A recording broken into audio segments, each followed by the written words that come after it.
Hello, and welcome to episode 100 of Public Interest Podcast with your host, Jordan Cooper, where we interview politicians, activists, advocates, and others who seek to improve the state of the world.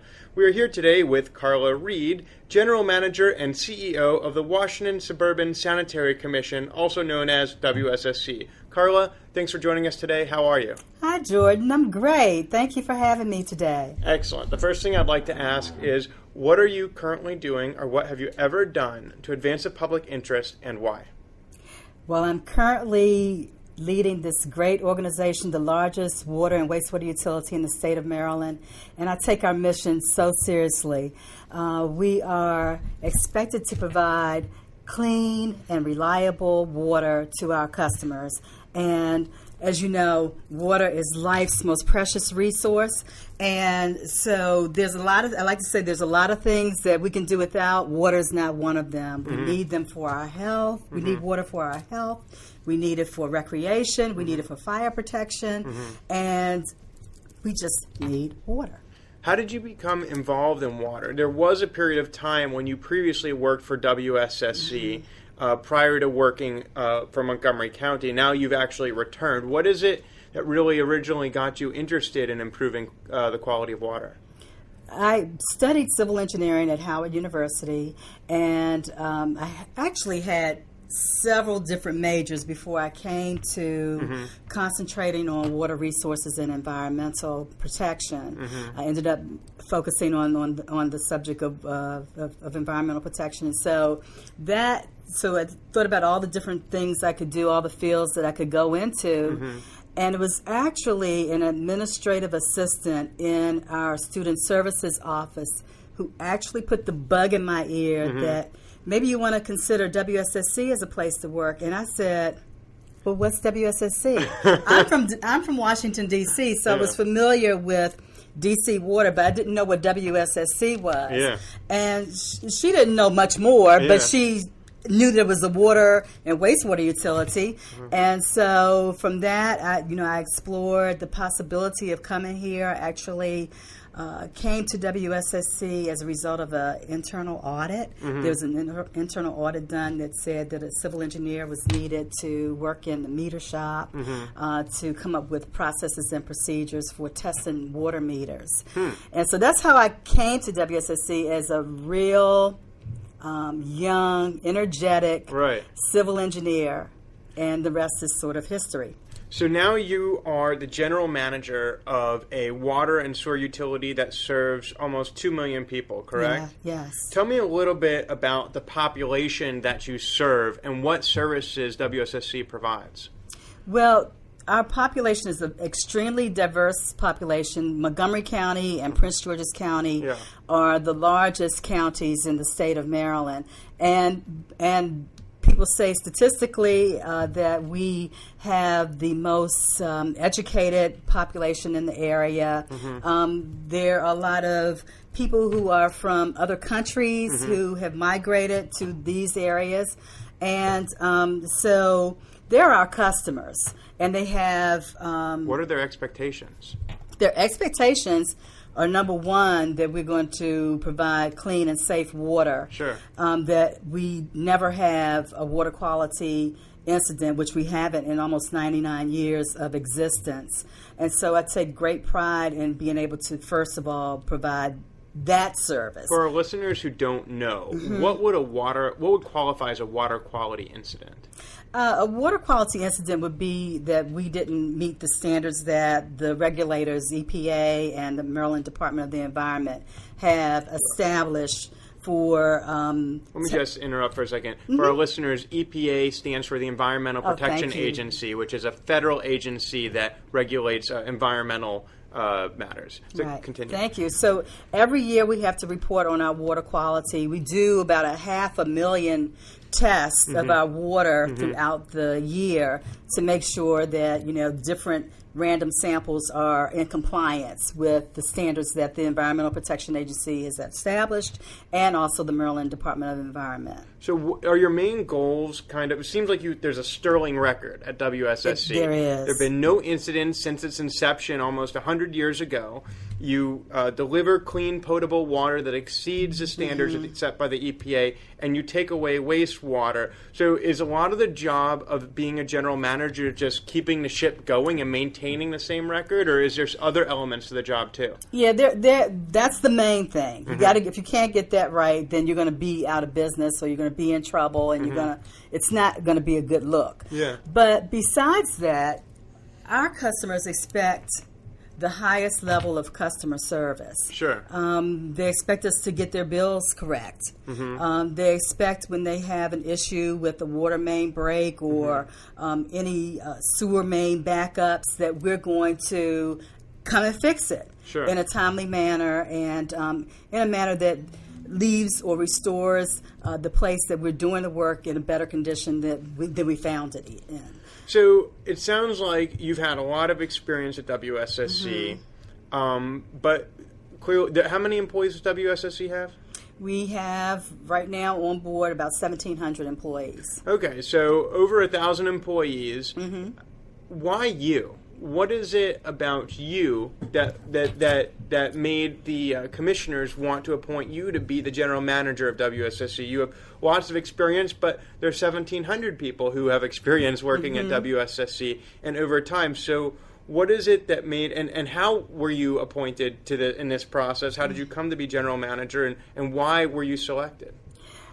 Well, I didn't select myself, so I'm not really sure what the decision process was. Yeah. But I would imagine that I have unique experience that no one else had. In addition to working at WSSC for 20 years before I came back last year, I worked in Montgomery County for County Executive Isaiah Leggett.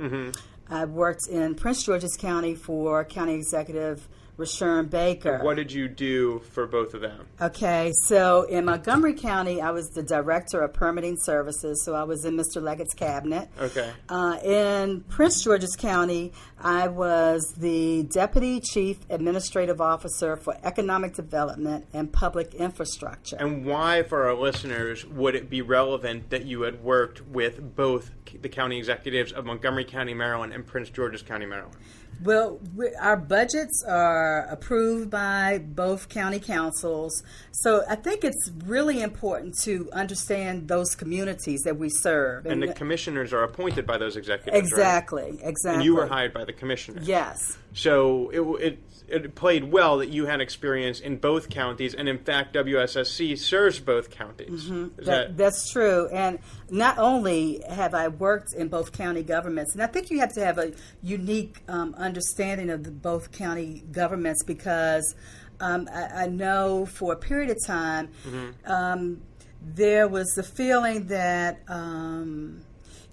we at WSSC was so insular that we didn't understand what the counties wanted from us. So because I worked in both counties and I have lived in both counties, I got a different point of view of WSSC. Really? Tell me about that. What were the differences between WSSC's services in Montgomery County and Prince George's? There was no difference in the services, but when you stand in the shoes of people who live in those counties, and you firsthand go to community meetings and you hear the things that they need, that they desire, the expectations that they have, the things that they want to see, you kind of become one of them.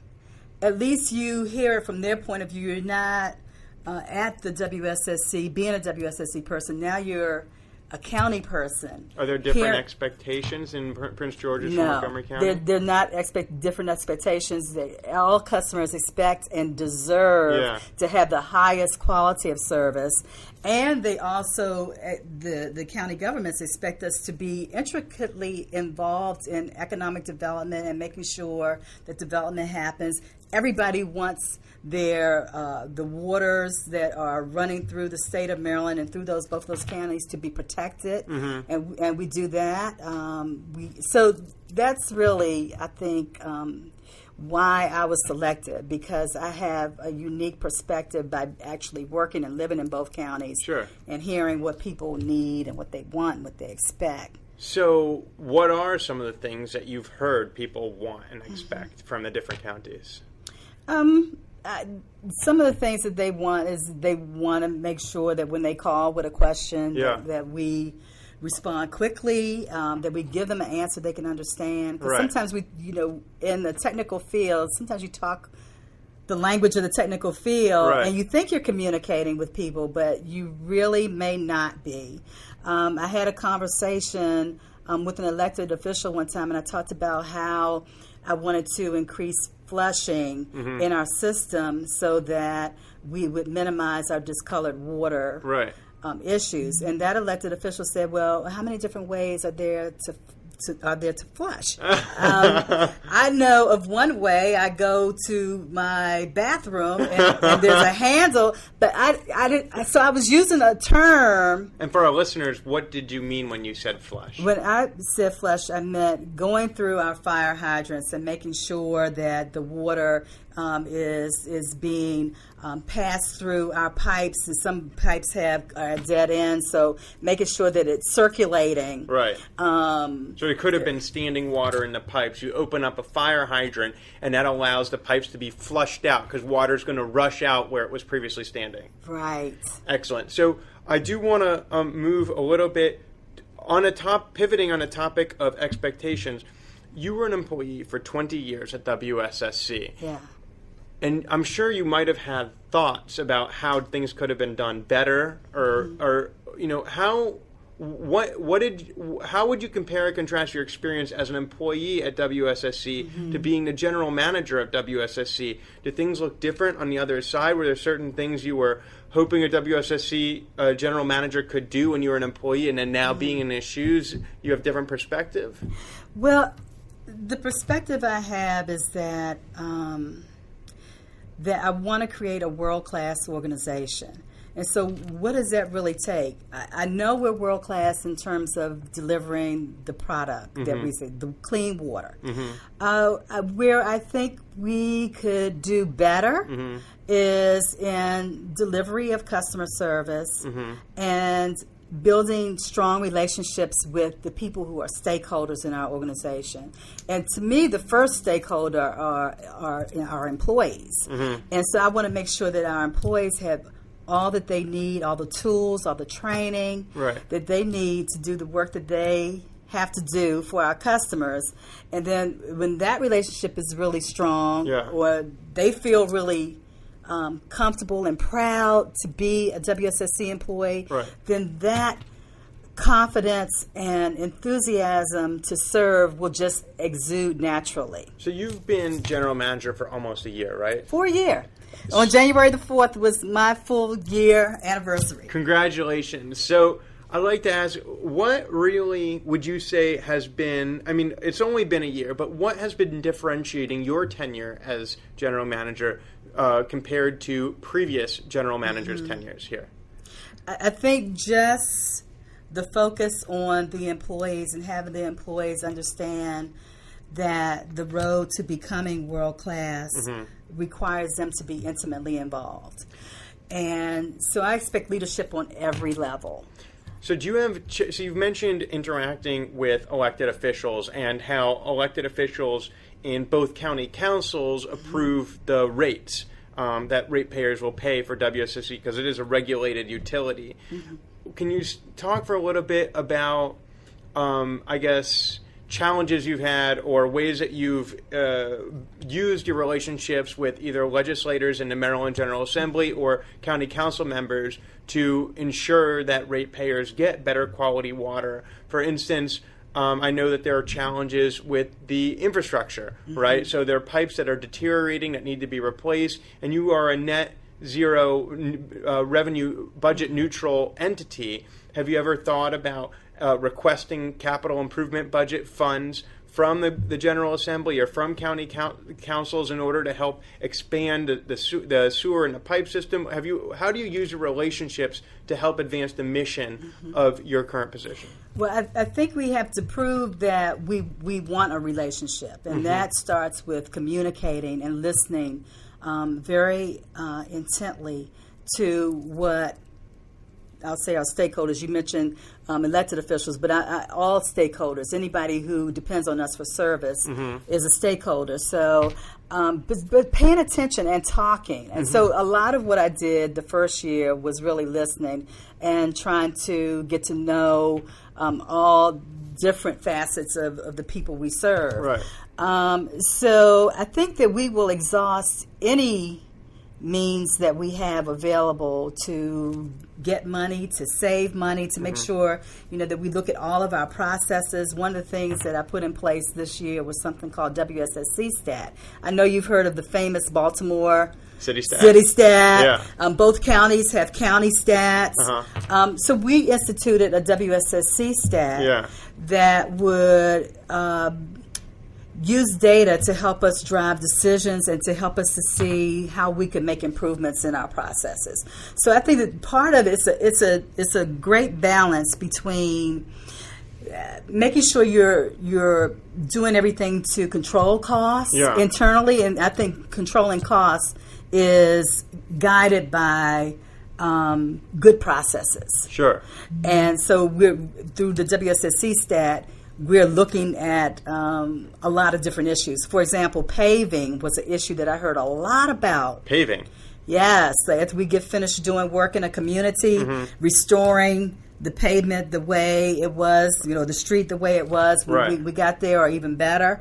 I heard a lot about that because apparently we were not leaving places as well as we should have left them. Yeah. And so that was the first issue that we looked at in WSSC stat. How many complaints do we have? How long does it take us to go from a temporary patch in the street to the permanent patch? How many patches are failing? Things like that. So we tore the process up. And that's what WSSC stat is. Yes. It helps us to really dig deep on what we're doing and find out where the holes are in what we're doing, and then actually making recommendations and implementing those recommendations. So we've seen great improvement in our complaint numbers have gone down, and reported failed patches, that number has also dramatically decreased. So a year ago you became general manager, and there was a major crisis around that time nationally, received national coverage in Flint, Michigan, with lead leaching into the water supply, and actually to this day, residents in Flint, Michigan continue to rely on bottled water for their drinking water needs. A lot of times, infrastructure is out of sight, out of mind. Yeah. How is it that first of all, how did that crisis impact you and WSSC, and how is it that you convey to ratepayers that they're getting a high quality product, and that investing in this infrastructure to just keep getting the same service they've been getting is something that's actually very much in the public interest? So, that topic of lead and water really hit us hard here because we take such great pride in making sure that, our processes, our water treatment process are such that we put certain additives into the water to make sure that we don't have that if that the pipes are coated. We use something called orthophosphate. That's a natural coating. What is a natural coating? Whatever chemicals are in that particular product, they actually... you mean like it's biological, like it's growing like a bacteria? Well, just the chemical makeup of orthophosphates lends itself to be a coating of our pipes. And we, in 2005, made sure that or was it 2000? I don't know the exact date, but... about a decade or more ago. Yeah, a decade or more ago, we did a complete search of our database to make sure that there were any lead pipes in the system, that we removed them. So we're really confident. So you were proactive. Yeah. So there aren't even lead pipes in the WSSC system right now? No, not in the WSSC system. So there couldn't... So ratepayers for WSSC who utilize WSSC for their water needs are not at risk of lead poisoning because there aren't lead pipes. Right, exactly. And not in our system, and hopefully in people's homes, they don't have that type of pipe either. But if they suspect that they do, then they should, contact a plumber, because we don't service pipes on property in people's own houses. Right. So there is a joint responsibility between that the homeowners have and that we have to make sure that the whole system is a safe system. But we have checked from our point of view that what we're delivering is lead-free. And we do tests, like I said, 500,000 a year to ensure that the product we deliver is the right quality. So you've dedicated the entirety of your career, it sounds like, to public service through government. And you've changed from WSSC, you went over to permitting and sign services, and then you did economic development in Prince George's County. Can you reflect on the differences in serving, because in all cases you're serving taxpayers, you're serving the public. How has that changed, or how has your view of public service changed throughout the course of your career, given that you have served in different capacities throughout government? It has made me see that public service. Well, first of all, I'm excited every day that I get an opportunity to come to work, to serve, knowing the importance of what we're doing here. And in general, it's just such a privilege to serve. When I worked in Prince George's County, one of the things that I worked on, which I'm really, really proud of, is the Transforming Neighborhood Initiative. And that really gave us, me, an intimate look at what neighborhoods were like. These neighborhoods had a lot of good qualities. They had either transportation or the metro, they had schools, they had libraries, other things like that. But they also had some challenges in those neighborhoods. The crime rate was higher in those areas. The reliance on public assistance was higher in those areas. Right. And the streets may not have been up to speed, facades in need of repair. Right. So you've transformed communities, and that was rewarding for you? It was extremely rewarding for me, and helped schools too. So, I've worked with, I don't know if you know Heart of America. That's a national nonprofit. The Learn Foundation, which was set up when the Redskins Stadium was put in place. There was a foundation to provide scholarships and grants to people who live in that community. And so those two nonprofit organizations helped me when I worked in the area that I was assigned to for transforming. And we were able to put 2 computer labs and a new library in a school, and also the computers were, the parents could use the computers to do job searches. So serving the so as we approach the end of this podcast, I'd like to ask a final question and build on what you were just going with right there, which is, it sounds as though you clearly have a passion and commitment to improving communities, and whether it be by putting computers into schools or getting kids access to scholarships or making sure that clean water is arriving out of people's faucets, that's something they care about. I'd like to ask you, can you just reflect on why it's so important to you to serve the public, to serve different communities of which you're a part and of which you aren't directly a part? Why is it so important and so rewarding for you to spend your whole life serving communities? I grew up in Washington, D.C., so I'm a product of D.C. Public Schools. I put a plug in for D.C. Public Schools. But my parents instilled that we are here on this planet to serve one another, and that there is enough abundance in the world that the pie, the literal pie, it has enough slices that everybody can get some. And so to the extent I can be a facilitator of that, if I can help someone to grow, learn, discover something new, or provide the awesome product of water to people, then I feel like I fulfilled my life mission.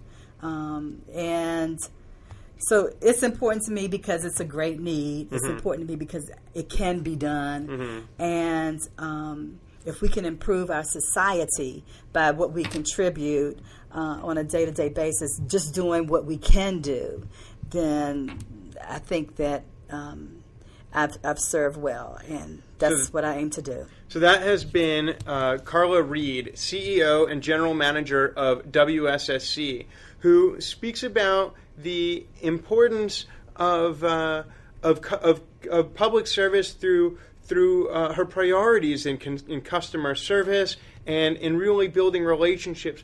For Carla, she sees public service as an extension of her network of relationships. She has been spending her lifetime building relationships with members of communities, with elected officials, with employees in her own organization, and she very much sees public service through the nexus of those relationships.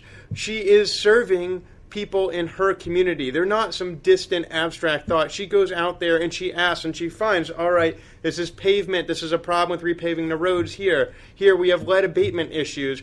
And she really finds passion and fulfillment in public service that enables her to serve others through those relationships that she has established. And it is the perpetuation and strengthening and deepening of those relationships that seem to propel Carla forward through her career public service. So, Carla, I'd like to thank you for joining us today.